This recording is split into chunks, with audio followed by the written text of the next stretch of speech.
Hi, and welcome back to a new video. I hope you're enjoying the winter start now. It's really freezing in my country, it's really cold and starts to blister a bit more.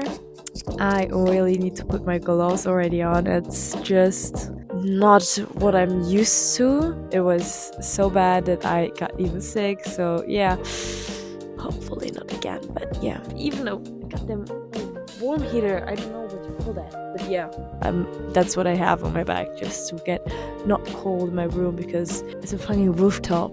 It's getting cold in the winter really hard. So yeah, but for today's topic, I really didn't know what to talk about except the last few videos before was about industrial design and product design.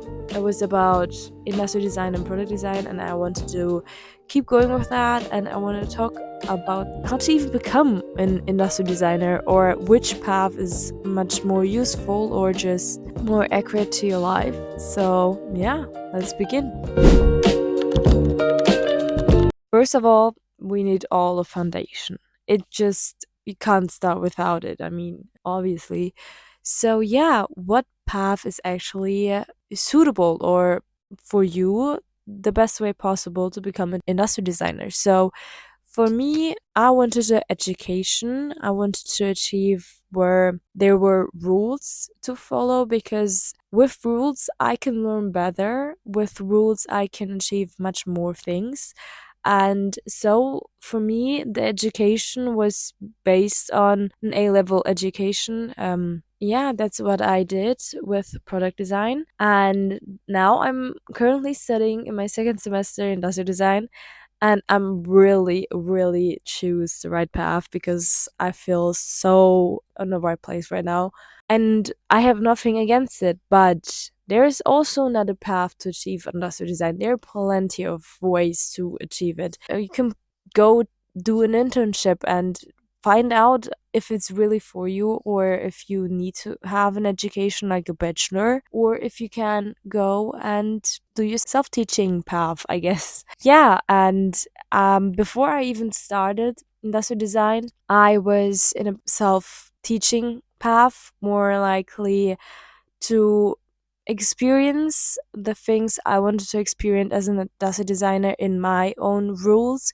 And for me, that opened up really much a big spectrum of new ways to achieve new skills. And that brings us to next point, core skills. What do you need for both of these paths? Because you need to have a basic knowledge to design something. And for me, even between this year gap that I had where I was teaching myself all the other things I wanted to learn, I already knew that the basic, seriously, the programs, CAD programs, I already knew that, so it was a plus point for me. But also, what helped me a lot is design thinking.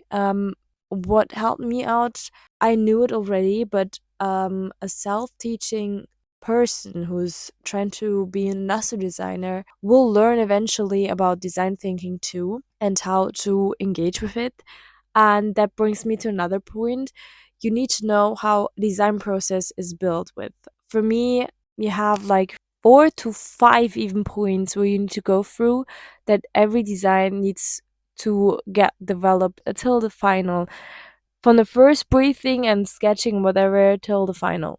It's the common knowledge in design thinking and design process. Both things are not the same, but yet the same for me. Sometimes it's just, it depends on in which way you're looking. So yeah, and another of course skills is sketching. And hear me out, you don't need to be good in it. Okay, you can be the worst person who's sketching. The important part is you need to stick with it because we all started in one place and just keep going, and our sketches are now even much more better because we did the work. We sit down and really sketch the hell out of it. And that brings me to a point. You need to be disciplined with sketching. It's not something you just can sketch in 1 month and then you're better in it. You need to give it time. So don't expect anything big or huge, but still have goals to achieve. And if you're looking in Pinterest, I think you can learn from there a lot too, because there's things and techniques that you can see, and from that on you can learn it yourself. That also improves your sketching, and you bring yourself to a next level of achieving a good sketch. So yeah, that brings us to the second chapter now, the toolkit. What's in the toolkit? What do you need in this toolkit? What brings you further? Well, first of all, the programs. There are so many of it, and you need to find a program what suits you the most, because some programs will be confusing for you and some are not. Some are so easy to learn and some are not. But it depends on how you actually learn faster. Some are more learning faster if it's lined up. Some are just can see it already in a 3D perspective. And some programs are like really easy to learn, and all those programs are not learned in a month, but it's some are just way more easier to engage with them, to manage, to understand the tools that they have, the older programs. So for that you need to test a few out. It takes time, yes, but at the end of the day you know which program suits you more than you can think. And for me right now, before that, I only knew SolidWorks and Siemens and X. And for me, Siemens and X was really a frustration in the beginning, because it was not reacting in the sketching mode as I wanted to have it. And SolidWorks was really basically like his cousin. I don't know how to explain this, but it's something where I'm glad that I learned SolidWorks.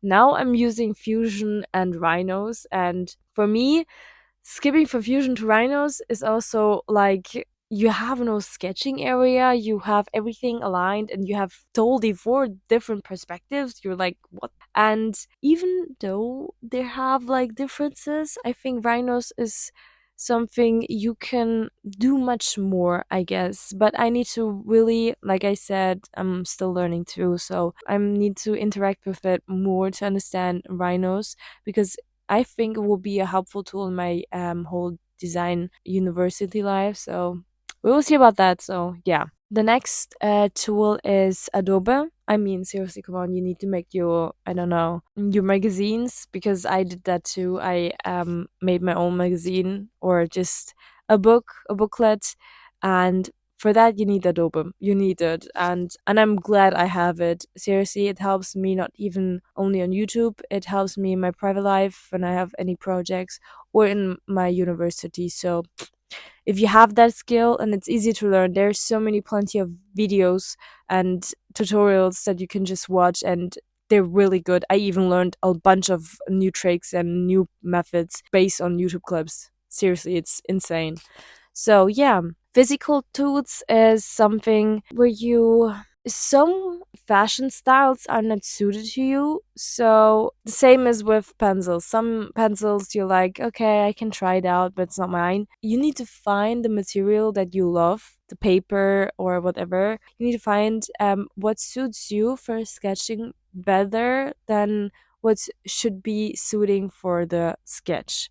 Physical tools are one thing. I think as an industrial designer, you use a lot of markers. I've been using now since 4 years now markers, and I love markers because you don't know how much with few swifts on the paper with this marker you can make something so realistic on the paper. And on YouTube there are plenty of videos. If you want to learn it from people who where you can see that they're good at. Markers are really good use, and if you know how to use them, how to put it on paper, believe me, your design that you, I don't know, you made like 10 sketches, you use it, you pick one out and you make it realistic with the markers, the vision comes more clearer than before. So modeling skills. And I'm telling you, I don't mean like with clay, I mean even with wood in the workshop and doing everything with metal and stuff. Have the skills. I mean, you don't need to have the big knowledge or anything. There's so plenty of information in the internet. You can ask other people. You can ask your, I don't know, your father, your uncle, your brother who has some, I don't know, maybe a bit of skills in there. They will give you the basics that you need, and from that on you need to learn the rest for yourself because it's based more on knowledge and experience. So not bad. It's easy to start. So yeah, that brings us to the third chapter. How to build the experience. The experience is I recommend a lot of internships, and I mean it. I've been on 2 to 3 internships before I started my bachelor. I'm glad I made them because every single internship that I did was giving so much more experience to my already knowing knowledge, and it was really, they really give me something on my way to my bachelor right now where I can use it so much good. Because basically what I mean with in these internships, you even learn how to be quicker. Already know what comes when you design something. You know what doesn't come in it and what you can cut out, what you should look after, stuff like that. You learn that in the internship, and it's really good because from that on, in bed, if you start a bachelor or whatever, if you're going on the self-teaching path, you know the basics. Because of that, you know some experience that you would not get in a bachelor or on a self-teaching path. And that brings us to the last chapter. It's the fourth chapter. The mindset. Yeah, mindset is really important. Every artist knows that if you are not disciplined, or if you're not really giving your best shot, you can just throw it away, because you need to be disciplined. Not disciplined, more consistent, because you don't need to draw every single day.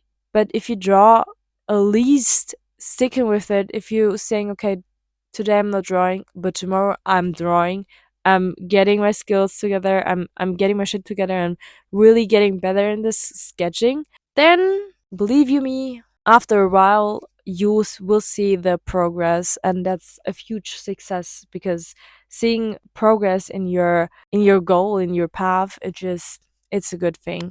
What also is a good mindset is be curious. And I mean it, because there's so many people out there who have different art styles, who have different handwritings. Learn from them.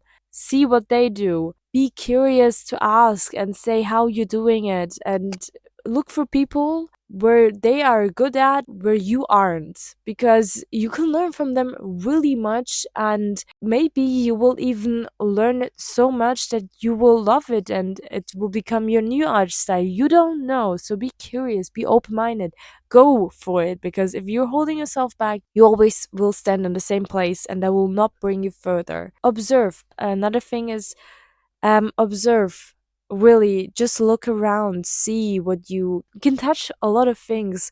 What kind of texture is it? What movement does make an animal? What can you sketch from that? I don't know, why is this bottle shaped roundly? And you don't know that. You can learn because you're observing an object or anything. You learn from that too. And another mindset is being a problem solver. If you already being quick at solving things, it's good because, how can I explain it? If you're on a process and you're making your prototype and you come across a problem, some people can't solve it because they are not skilled enough to be a problem solver. You will have huge problems afterwards. You will make mistakes that should not start at the beginning. If you are getting the skill of a problem solver, if you're getting the experience from it, you can solve the problems much more easier. And that, I know, it will take knowledge and it will take experience, it will take time, but one step after another is better than jump right in and just start anything, and you know that you will end up frustrated because you couldn't achieve what you wanted to do. So make one step at a time, learn everything, teach yourself a lot of things. Teach all the things that I mentioned. Teach more than that. There's so plenty of information out there that what will be suitable to you. So